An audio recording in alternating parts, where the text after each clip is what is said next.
Alléluia, gloire à Dieu. Merci Seigneur. C'est toujours une joie pour moi de pouvoir passer un moment avec vous, bien-aimés.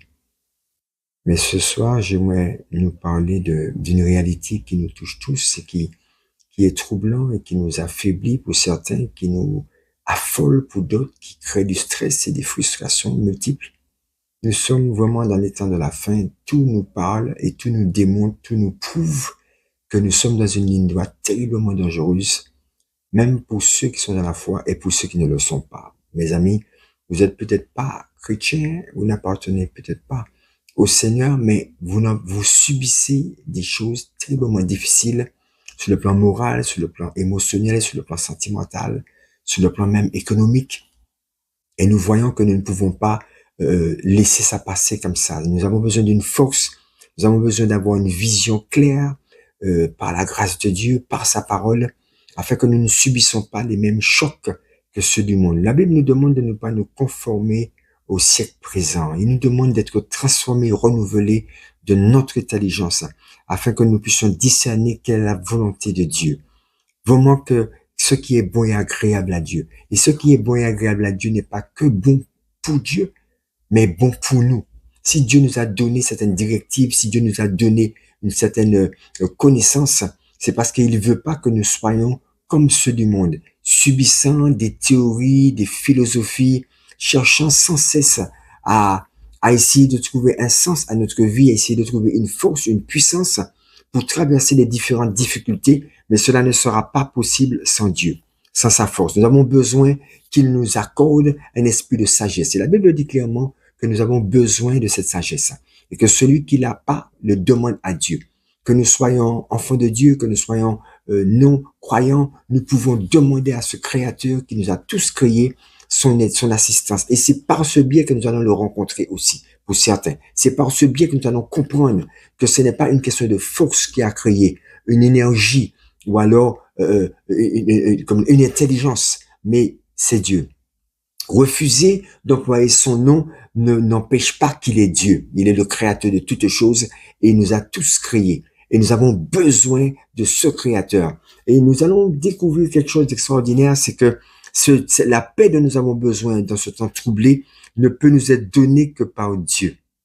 Ne peut nous être donnée que par Dieu.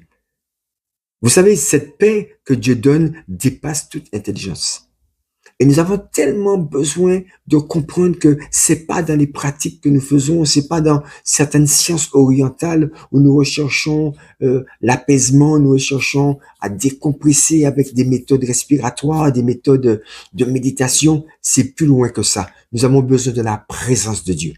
Nous avons besoin de cette manifestation de l'amour de Dieu pour nous et en nous. Nous avons besoin que la paix divine, cette paix, j'ai envie de dire, miraculeuse qui nous est donnée dans des situations difficiles, dans des situations compliquées, c'est là que nous voyons que notre Créateur nous aime. C'est là que nous voyons que malgré ce que nous sommes, Dieu a toujours une main posée sur nous. Il a toujours un regard compatissant.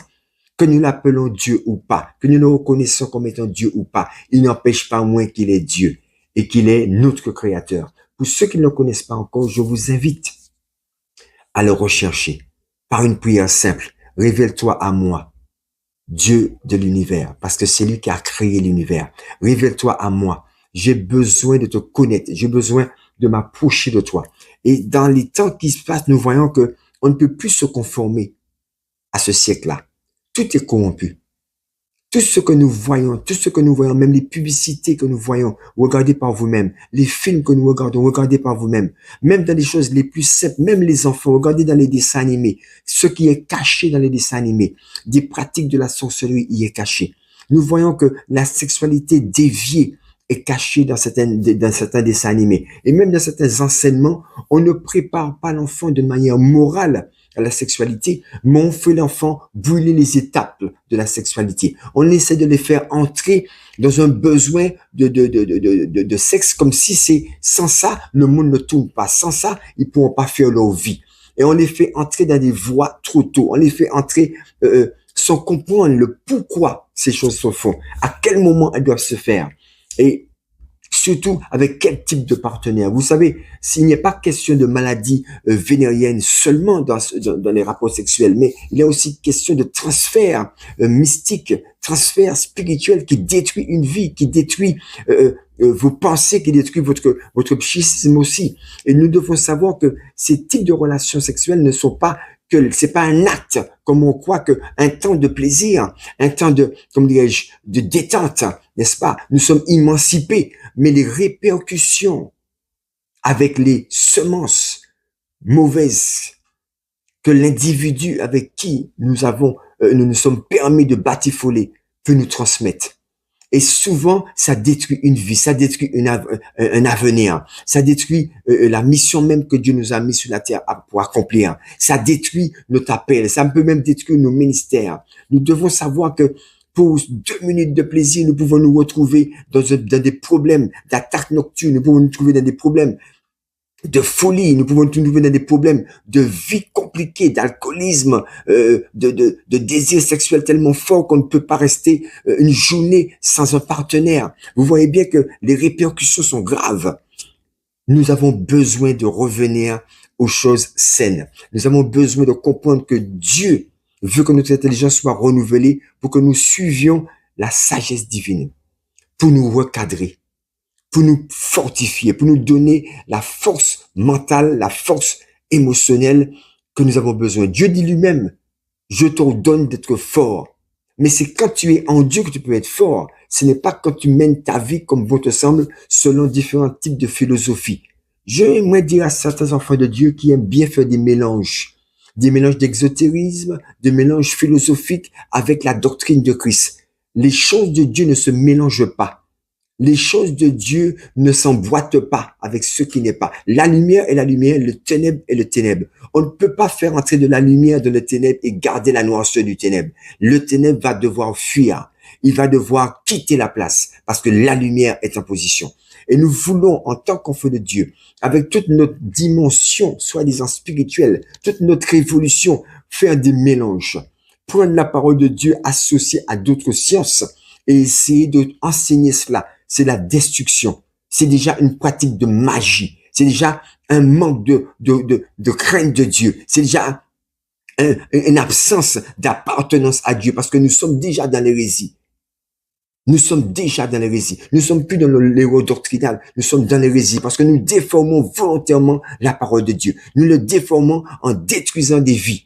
Des gens qui ne connaissent pas encore Dieu, à qui nous racontons ces choses, et ceux-là même qui connaissent Dieu, mais qui ne sont pas ancrés dans la parole de Dieu, qui ne sont pas enracinés par manque de méditation de la parole, par manque de temps de prière. Ces personnes, nous les balayons avec nous dans cette fausse connaissance.